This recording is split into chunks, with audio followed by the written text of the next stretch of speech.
Hello, ladies and gentlemen. I am YamatoCannon. I am the head coach of Vitality. I am going to review patch 7.18, which is quite an important patch. It is the patch that, of course, the World Championship will be played on. I don't think there's been too much changes, so we're just going to go through them and maybe predict the meta that we will see at the World Championship. So let's just head to it. Let's not make a long ass video. Let's make it quick and elegant like people like him. So, Azir, our base damage increase. I didn't mean to click that. Let's go back. Alright, there we go. Azir, our base damage increased. 150, 250, 450. Really doesn't matter. Doesn't matter. Like, keep in mind, like most games, you know, at level 16, where this is actually a big difference, 150, like not even a big difference, it's a fine difference, right? At level 16 you're already strong with Azir. His problems is in the early game. He's actually like, he just does nothing in the early game. Like, laning with Azir is too shit and it's just terrible, you know? We might see some Azir against maybe like Cassiopeia as some kind of counter, because Cassio has a hard time reaching Azir, but Azir as a champion won't get priority in mid against most current meta champions, even though he can farm from a safe distance. The sacrifice of getting pushed in the entire game is just not worth it, you know? You might as well just play something like Corki then, that scales very well, or something else, right? What is this fucking mosquito, man? So it's not that good. We continue on. Cassiopeia. I click that again, dude. Alright.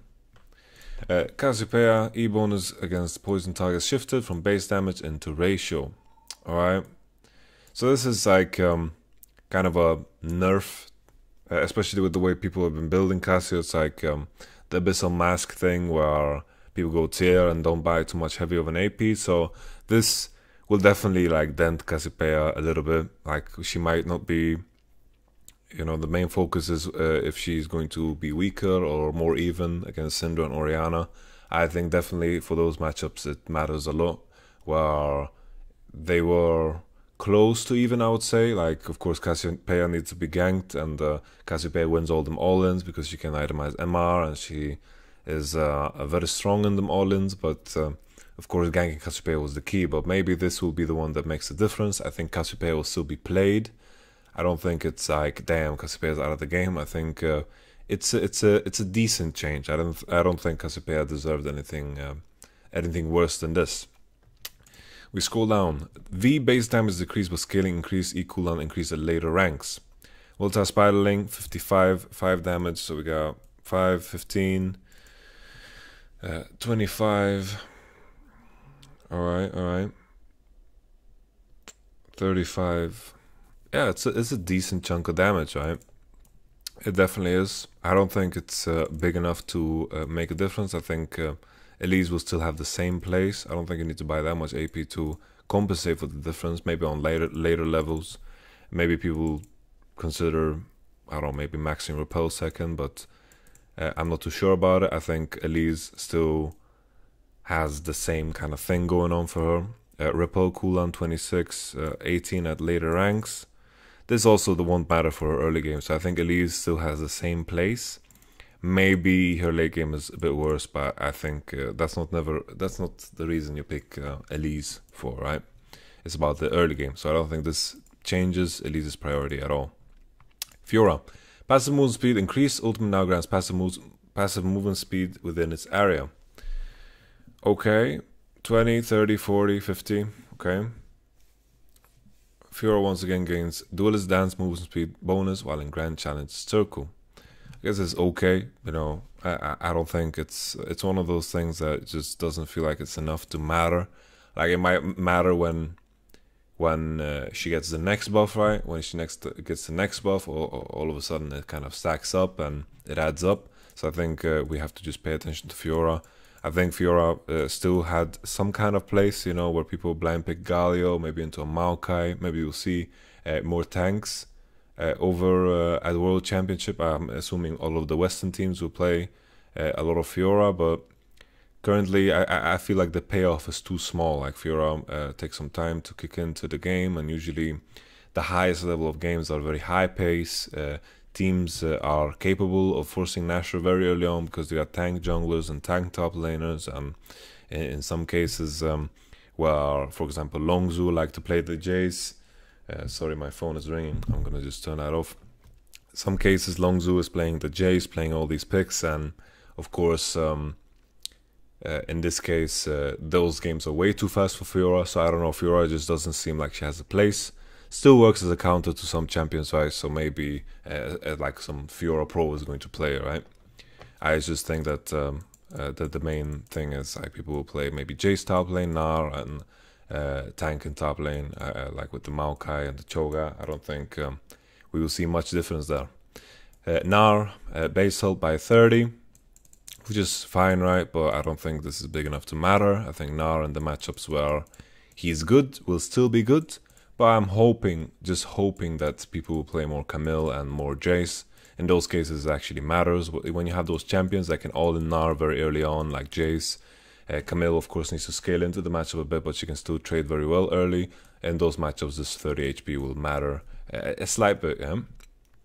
We move on. Gragas, 3 armor, 30 radius on E, hitbox, offset radius 20. Indicator change to more accurately reflect hitbox. So the hitbox for E has always been strange. I'm thinking how much of a difference this makes. Like, does this actually kind of change the distance for how far Gragas can E? Because sometimes, of course, the hitbox at the end was something that you calculated with the charge that E comes with. The question is how big of a difference this makes. The main thing is, will this make Gragas feel clunky or not? If it does, then Gragas will completely fall out. If it doesn't, I feel like he's going to still remain in the same spot. I think 3 minus armor is not going to change his jungle clear too much. Sure, he'll be less healthy, but that never was an issue for Gragas anyway.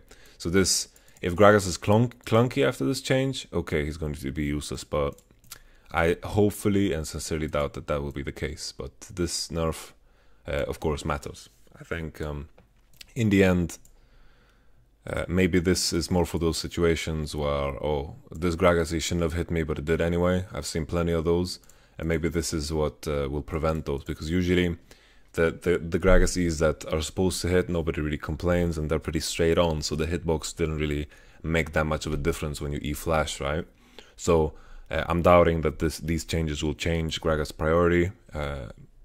I think 3 armor is negligible, you know, in general for the jungle clear. I think the jungle priority for Gragas will not change. Ivern.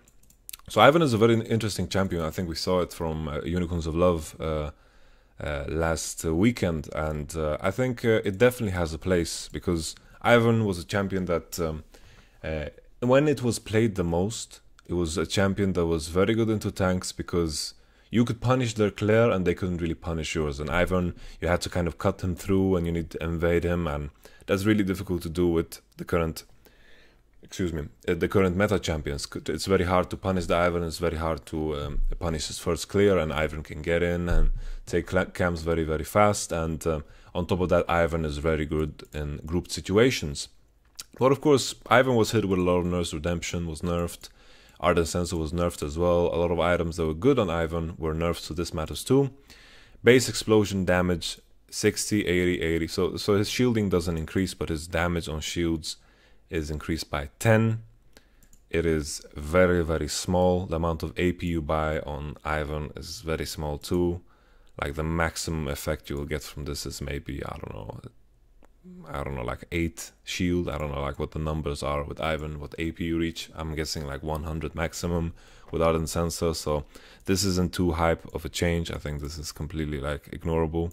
Of course, it matters a little bit, but I don't think it will change the landscape for Ivern. He will still be played in the same situations. Maybe we'll see him in some cases where people play tank in the bottom and you can't buy an Ardent Sensor and you need another sensor in your team because you got Uzi or something. Maybe we'll see Ivern, I don't know. It definitely has a place, but personally I prefer other tank junglers over Ivern. Jarvan. W base shield and shield per enemy decreased. Well, this was a very absurd and high number to begin with. So this was quite crazy. It was very, very high. We got 1% less. Early levels, it's completely the same. It's per level, there's a change, 2.5 less per level, where the previously was 0.5 of Jarvan's maximum health. So this is like, I think this nerf, it's a healthy nerf. I think Jarvan still won't be changed in his priority because of the flex, and he's also one of the strongest engages in the game. I think in regards to that, I really doubt that this is going to change Jarvan's priority. I think this matters. You know, you're gonna feel it a bit when you play in the late game and you pop your items and you want a bigger shield. It's definitely going to make that kind of an impact. But the base shield is the same. Early on, the level, the shield is going to be the same as well. So maybe we'll see Emax seconds or something in this regard. I think Jarvan still will have his place. Our cooldown increased. Alright, so we got 30 seconds more on every rank. Of course, that matters. You know, the Kalista ultimate is really OP, but I'm seeing Kalista as the champion that wins every lane in bottom, is very good at killing tanks, and has a very strong engage. And usually, if you do it well, like if you sometimes to win games, all you need is to just ult properly once, and you might just win the game off of that. The main question is like, how does it impact bottom lane matchups where you ult and the enemy team, like let's say you trade ultimates, right? Trading ultimates will be less favorable for Kalista. In a case where let's say you play against YamatoCannon and you have Kalista Alistar, trading ults will be a bad thing. They will have an ult earlier and they will be able to pressure you during that time. So there will be some scenarios where this matters, but I sincerely doubt Kalista will go down in priority. Maybe during the World's Bootcamp, maybe some teams will find success with Tristana, maybe some Tristana Alistar will come back into the picture. We've seen it a lot. Maybe this is, people will play this more and leave Kalista open, and maybe we'll find teams with more confidence to play into it, because definitely you have ways to deal with it, but Kalista as a champion, the theory of Kalista is very strong. Wins early against most matchups, if not every. Is very easy to combine with any support. Any kind of support that you play with Kalista is just plain dangerous. So of course Kalista will still be high priority. I don't think this change will change that either. All right. W shield increased at early ranks, decreased at rank 5. 15. All right. 15-10. All right. So we got 15-10 and then 5 and then the same and then 5 minus. I think. This doesn't matter. It really doesn't matter. Like he just, you know, unless we have some insane Lee Sin players at Worlds, you know, which we do. Of course we do. A bunch of them. I can't think of any names right now, but I'm sure everyone at Worlds can play a pretty decent Lee Sin. The main thing is 15 damage, sure, like 15 armor. It might make a difference, but you know, there are better champions to be stronger in the early skirmishes. You know, there are better champions to pick for you to win early skirmishes. I don't think it's like, it's not going to change that much. I still feel like Lee Sin is only worthy to pick if you have like some Lee Sin god that can like really win you games with insane kicks. But usually at the highest level, it's very hard to do that against good players. So this change to me, also, I don't feel like it will change anything for Lee Sin, unless, you know, it is hard for me, imagine. I feel like Lee Sin has so many hard jungle matchups, you know, he can get cancelled in a lot of ways. Sejuani can cancel his Q, Gragas can cancel his Q, Maoka can cancel his Q, and all these champions outscale him too. It's just too hard to imagine, you know, it's really too hard to imagine that Lee Sin will come back because of this change. Alright, Lucian's risen to prominence. Oh, we don't have to read this. E cooldown increased at early ranks. Alright, 18 to 22, that's 4 seconds. That is a lot. That is quite huge, I would say. This is big. I think Lucian as a champion is quite fine now, because you have a lot of AP junglers going on. You know, maybe people play Nidalee, there's the Maokai, Sejuani, a lot of AP junglers, right, and AP top lanes, so Lucian definitely has a place. does quite fine into Syndra and Orianna. Cassiopeia matchup, I would say, would be the hard one for Lucian. Cassiopeia does very well into Lucian, so when Cassiopeia gets banned and Lucian gets early picked, that's probably like the strongest mid laner you can pick, of course. The main thing with Lucian, I feel like he if he doesn't get ahead, he has like this kind of downward trend in the mid game and then kind of spikes again when he reaches like his items, where he reaches like AD carry status where he can hit tanks for a longer period. I think Lucian as a champion is fine. I think this nerf is definitely visible, you know. I think definitely Lucian will go down in priority because of this. I think we won't see the same confidence coming in like, oh, Cassio's out, I'm just gonna blind pick Lucian here and play it. I think we will still see some Lucian, but definitely less of it. Nautilus. Q mana cost no longer increases with rank up. Q now refunds half of its mana cost when it hits terrain. So 60 mana at all ranks. Hitting terrain also refunds half of Dredge Titan's mana cost. Alright, this is fine. I remember Nautilus also got buffed some patches ago, and I was also heavily considering if Nautilus deserves to come back into support role. Maybe we'll see some Nautilus. I think Nautilus is great into trash. Great champion into trash. I think Blitzcrank serves that purpose better than Nautilus. Main problem with Nautilus is he doesn't have like a natural way of being really tanky, you know. He needs to commit pretty deep, and that is his main problem. Like after first base he kind of falls off. Like Braum has his E, Alistar has his ultimate, Tam Kench has his natural shield, of course. Nautilus has his W, but without items that one isn't too big. So that is the main weakness of Nautilus. He's very strong early on in lane, and maybe you can like play something like Lee's Nautilus and definitely like pressure the bot lane early on. Something that is very important to note as well, with the main difference between Nautilus and a lot of other sports, is that his ult is unavoidable CC, in the sense that of course if you play against Morgana it's avoidable, or if you play like Tam Kench it's avoidable, but in that sense that you can cleanse it. If you put it on a target, they have to deal with it somehow, right? So that's always very, very good. I think early on Nautilus is good support, but I still feel like Blitzcrank fits that place better because they have very contrasting matchups. Like Blitzcrank and Nautilus are good into the same champions. So I feel like Blitzcrank is just a better version of Nautilus right now, and he didn't really have mana issues, you know. That wasn't his pet peeve, you know, especially on Q, you know, like his Q mana cost isn't the main thing that was holding him back, right? So maybe we'll see him at support. Doubt it.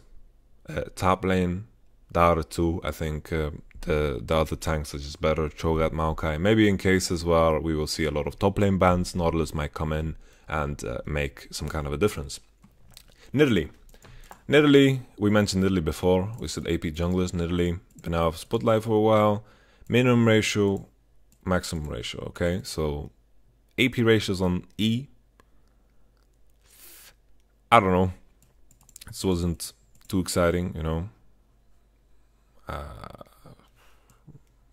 This won't be like the thing that, wow, this will make Nidalee OP, right?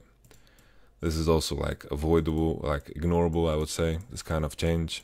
I think, sure, it matters some sense, you know, you scale better, but I think it's nothing to make a difference. Like the people that played Nidalee will play Nidalee, and the people that didn't play Nidalee will still not play Nidalee because of this change. Might be other reasons though, you know. Nidalee might be the jungler to prow on the enemies, to prow on the Sejuani and the Maokai in the jungle, and do this kind of pacing thing where you counter jungle. But with the XP thing where you just come back into the game no matter what state you are in as a jungler, I think this is what holds Nidalee back more than anything, and most other kind of carry junglers right now more than anything, that you aren't really rewarded for the fact that you are ahead of enemy team. So as long as that is in place, I feel like tank junglers are just the go-to safety thing that you can go for. I think if you want an early game jungler, you need like a heavy ganking jungler, and you just have to gain something. And Nidalee isn't really the one that is like a heavy, like sure, you can commit to the idea that you heavy gank, but Nidalee ganks are pretty meh. We might see situations where Nidalee is like spearing bot lane and pushing them in, sure. Nidalee can definitely do some damage early on, but I think there are better champs for that.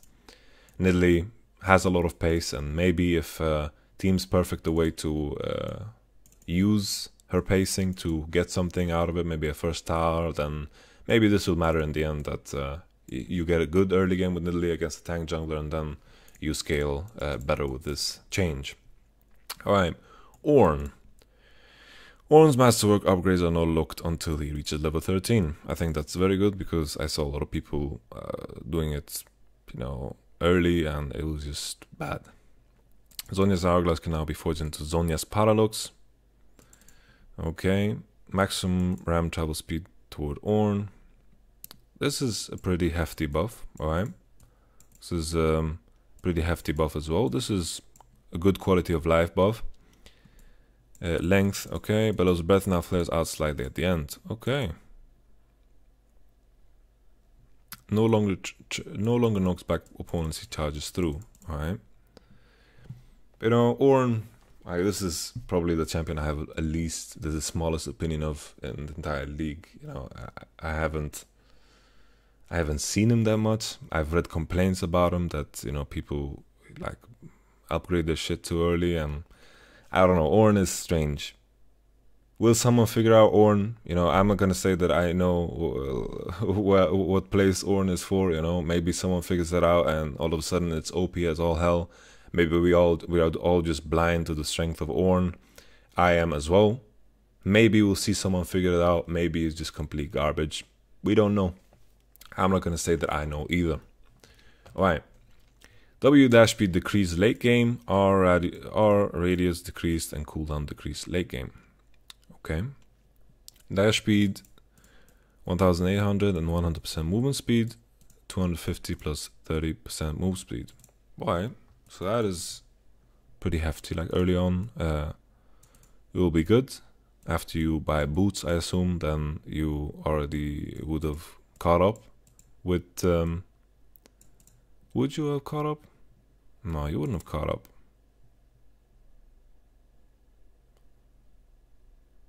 100% move speed. Yeah. With boots, you would. Nah, you wouldn't catch up with boots, I think. You would be like at a similar range with boots. The main thing is, well, it was like with this 100% move speed was, well, it's so good when you ultra, you get move speed when you run towards your first target, and then this kind of mattered a lot, that your W dash speed was a lot faster. So this is definitely like a nerf on that like ult engage thing when you have like upgraded boots. That engage was completely bonkers and OP, so it's a good change. Collision detection radius, I felt like this was also a bit too big. Cooldown, oh, this is quite a good buff though. 80 seconds last rank. I think Rakan will still have his same place, you know. I think his engage will still be quite unavoidable if the Rakan player is good, and I think the priority for Rakan won't go down. Base armor increased. When Rengar was at his peak, he was able to consistently one-shot squishies. Now there are more viable tank support items that allow supposed to mitigate burst. There's less risk of Rengar running away with the game, so let's give him armor. Yeah, we saw Maxwell play some Rengar, right? So Rengar, some players think is good. I think it's complete garbage. I think it's terrible. Has very weak ganks pre-6, and really relies on you winning the game really hard, because a lot of teams can just play 1-4 against it and get mid-wave priority. Rengar doesn't contribute at all to getting mid-wave priority unless you want to hard engage with like a Shen or something. And usually when you have a Shen Rengar composition, you will be weaker than the enemy team in a 5v5, because let's say the enemy team have Cho'Gath, you have Shen, or let's say, I don't know, I can't think of a matchup where Shen would do well, right?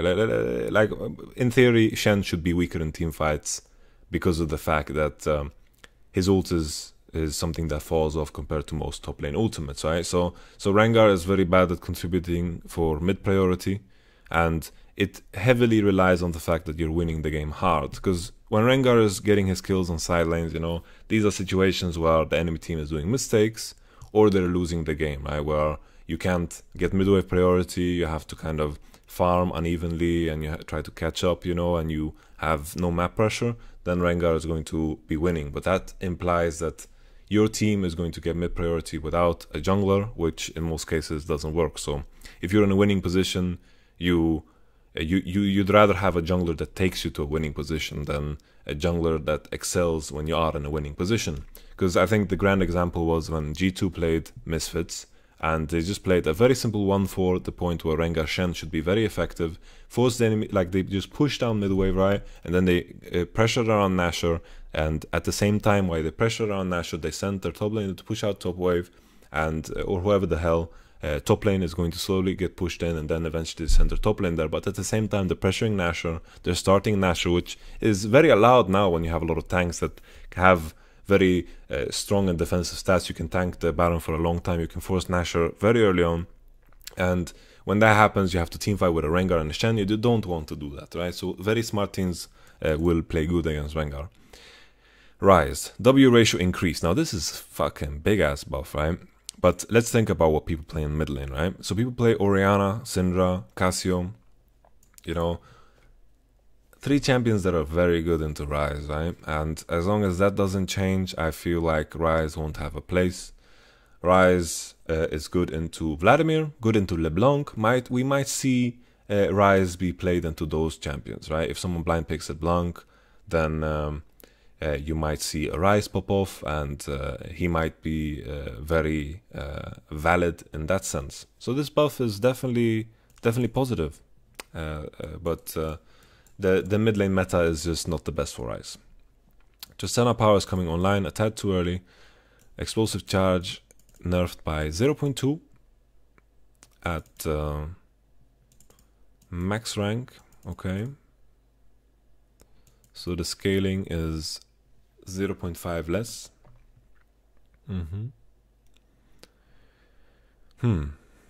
Okay, 4 stack bomb ratio. All right, I think it's a fine nerf. Can I imagine Tristana's priority change because of this? It's hard for me to imagine that. I think Tristana as a champion is very powerful because she can reset her jump. Jumps are very powerful in the current meta. Hard for tanks to reach a Tristana. That's why Sivir is also very, very good.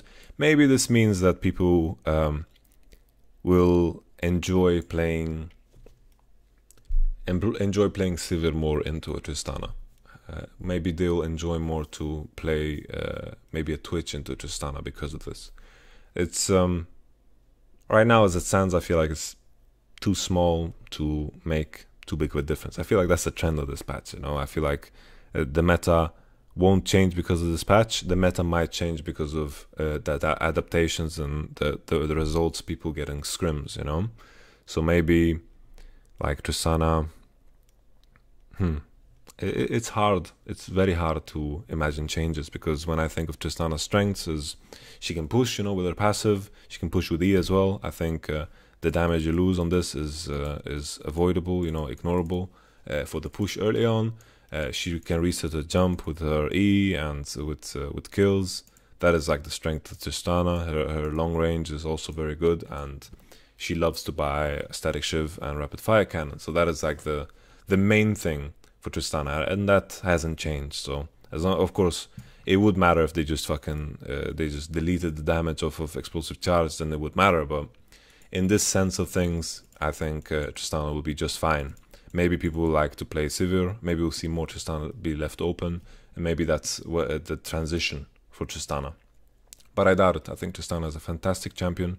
I am predicting though that Worlds will be much faster in the way you play. The meta will be much faster, because I think Longzhu really set the tone for how a lot of teams will want to play. I think Talia might make an appearance back, and I think the meta will be a lot faster in over at World Championships than it has before. I think Longzhu very much set the tone for what to expect. These counter champions into these tanks, and the Jace into the Gnar, and Jace in general. Champions like this, I think these might definitely come back in, but it's hard to think of other champions than Jace and Talia and Elise that might impact this. So we might have a situation which is very similar to last year's Worlds, where Jace was banned and Elise was banned, and all of a sudden you have the slower meta that people that is played all across the world right now, right?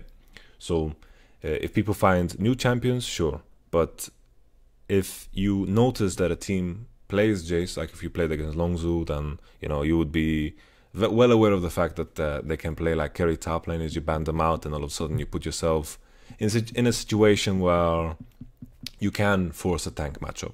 So as long as that's the case, then we will still have the same pacing of games. But if people figure out new champions to kind of punish the enemy team with, or find a good way to play with Elise, Talia, and these pushing champions and make use of the early game, then we might see a different change of pace. But the problem is, once again, I'm repeating myself. I'm one string banjo now. It's too few champions to make that kind of a dent in the current meta, so to speak. Similar to the cost change 7.6, this is a small nudge to continue bringing single cost parts back in line with options available to non-tank junglers. Alright, who cares? We haven't seen much of Spell Thief's line since we made Ancient Coin. First rank now has cooldown reduction. Oh, that's really good. Excuse me. After lasting a many attribute charge generations, pause for 6 seconds. 8. Alright. Build path Frostfang into Blasting Wand. Okay. Alright. That's decent. That is decent. But coin is still the money maker, I feel like in a lot of cases, like maybe Morgana and Lulu would have more impact in lane if they bought Spell Thief's Edge. I think if we see range versus range, then we might see more Spell Thief's Edge than we've had before. But if you lane against a tank with HP Regen and Relic Shield, then it's better to just commit to getting out of the sense early on, because usually you will push the matchup early on and it will shift when they are stronger and at level 6, right? So it's good to just commit into coin when you play against a ranged champion as Morgana or etc., right? And that is usually the case for when you pick Morgana. You pick it into Donk champions or maybe Trash. Maybe we'll see Spell Thief's Edge against Trash, right? I think Spell Thief's Edge still has a place when it's ranged versus ranged and you are looking to punish. But yeah, that is the case, range versus range. We haven't seen that in a long time, but when that is like the lane in bottom, then it's very explosive and very gank heavy. If the meta is as currently, tank bottom, then it's very hard to kill anyone bottom very early on. Hard but possible, but in general hard, right? So Ancient Coin makes more sense. Health granted by Stoneplay's active is now partially base health rather than entirely bonus health.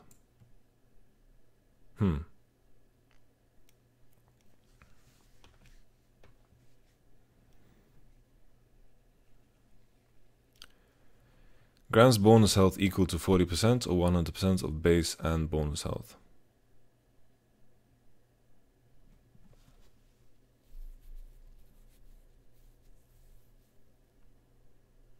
I don't understand the wording.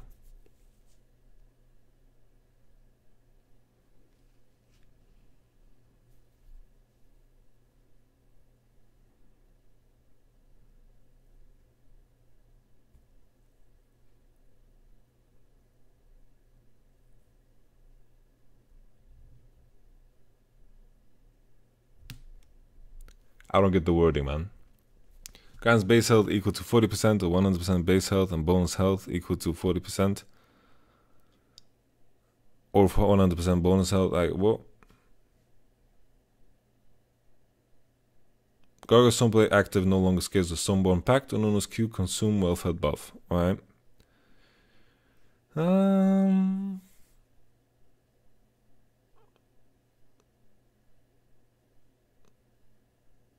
Okay, well, I'm assuming it's a nerf to tanks. If I'm just reading the flavor text up here, is now partially base health rather than entirely bonus health.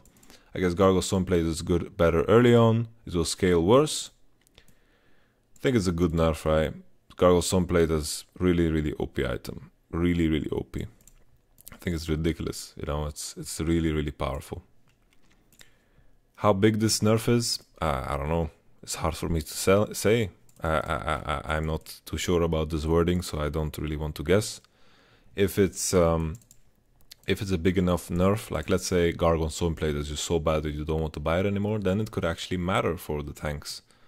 You know, it could definitely matter for the tanks, but there are plenty of good items you can still buy, right? And if I was in a situation I played a tank and for some reason I can't buy Gargoyle Stoneplate, I still would be fine, right? Maybe I would be pissed if I was Jarvan top, you know, when I'm buying Black Cleaver and whatever the Hydra is called, then Titanic Hydra, then of course this change would matter for me. But for other tanks, you know, then it's not that big of a deal, I think. If the case is that Gargoyle Stoneplate is completely useless now, but I sincerely doubt it. I just think it scales a bit worse now than it did before. That is my understanding. Nightvow, cost decreased, health decreased. Okay, 100 HP for 100 gold. Now that's pretty big. Oof, that is a big nerf. That is a dent for the, like cost-wise, it's a massive nerf, right? It's 100 gold for 100 health. With that pricing, you would buy as much health as you could if you could buy 1 HP for 1 gold, right? It would be completely bonkers. So this is definitely a big nerf. Definitely a big nerf. The items that bot lane supports can buy is very slim. So I think this will make people reconsider and maybe play more range supports in bot lane. Okay. This shouldn't matter. So my general assessment, you know, not too big of a change. I'm actually happy about that. I'm really happy about that because every time at the World Championship we have massive changes, massive meta changing things that just happened, and it is, you know, last year it was the complete removal of lane swap, you know. The year before that it was Darius and Fiora and Gangplank and Mordecai. It was a juggernaut patch, you know, and that was completely crazy. This time around I think it's going to be very similar, you know. The tanks up top lane, Cho'Gath, Maokai are going to be very strong. Gnar will still be very relevant. I think it will be a big thing with Jace as well. I think a lot of teams that will play Jace will have a big advantage because I think if you have that in your arsenal, you're going to either force a ban or play a champion that you're comfortable on, and you might force your enemy in an awkward situation. I think Longzhu did that very well. And I think we might see some faster games with the Jace, Elise, and maybe some other top lane carries like the Camille. I think this might be like the next step for the evolution for tanks, but you know, in the meta. But I feel like as long as they are as strong as they are right now, it's hard to punish them in the jungle. They spike very hard at 20 minutes. Junglers as well. The junglers that are good right now aren't the ones that can snowball very well. And as long as that is in place, I feel like the world's meta will be very similar. But I think we need to keep an eye out for the Korean teams, because if they follow Longzhu's suit, then maybe that is the meta that everyone will have to adapt to. In general, I am kind of worried in that sense for the Western teams, because they've been playing this very simple way of playing where they just pick up the tanks. You know, I think G2 made a good showing against Misfits that they can play a kind of a split game, you know, with the LeBlanc, but that was against Misfits, you know, and the opposition that they're going to play against at the World Championship is going to be vastly much stronger, because in that game I think Misfits also made the mistake of not just grouping up and taking mid priority, forcing on the Nashor, forcing the enemy team to group up, put yourself in a 5v5 situation where these compositions shine, right? So right now, the meta has been and might still be, I'm predicting it will be for the World Championship, very similar. Tank junglers, tank top laners, very similar mid lane meta. We saw the Cassiopeia change, right? Might shift Syndra and Orianna into a more favorable situation, but I think the mid lane meta will also stay the same. Bottom, Kalista nerfs, Rakan nerfs, not big enough for it to change. I think Kalista will remain a permaban champion. Maybe we'll see some situations where people will be like, man, you probably didn't practice Kalista at all. We're going to leave it open and put you in an awkward situation. Maybe this will happen. Maybe people will play Tristan into Kalista and find confidence in this, because this used to be a counter matchup. Ashe is also something that works into Kalista, but Kalista as a champion is very powerful, very strong early game, good item path, and very strong engage. And these are all things that you're looking for in the current meta. Very good at killing tanks too. So I'm predicting the meta to be the same. Not big of a difference. Jungle should be the same, mid should be the same, top should be the same. I'm expecting more Jace, but all in all, I'm happy that Riot Games didn't do too many changes. I'm very happy that we can come into a World Championship and accurately predict what, with the help of the past, with the help of history, how strong teams are, and carefully assess that based off of past performances. So now we don't have all these question marks. Will they adapt to the patch? Will they adapt to the patch? I think the patch has been very set for quite some time now. Maybe we'll see some new shit in the top lane. That's the place I would keep my eye on. And with the Azir change, I don't think it would play much at all in mid. And that's pretty much it. I expect like more Talia to come out of the picture. I think that is a good place to leave it. Thank you very much for looking. I'll see you guys next time. Peace.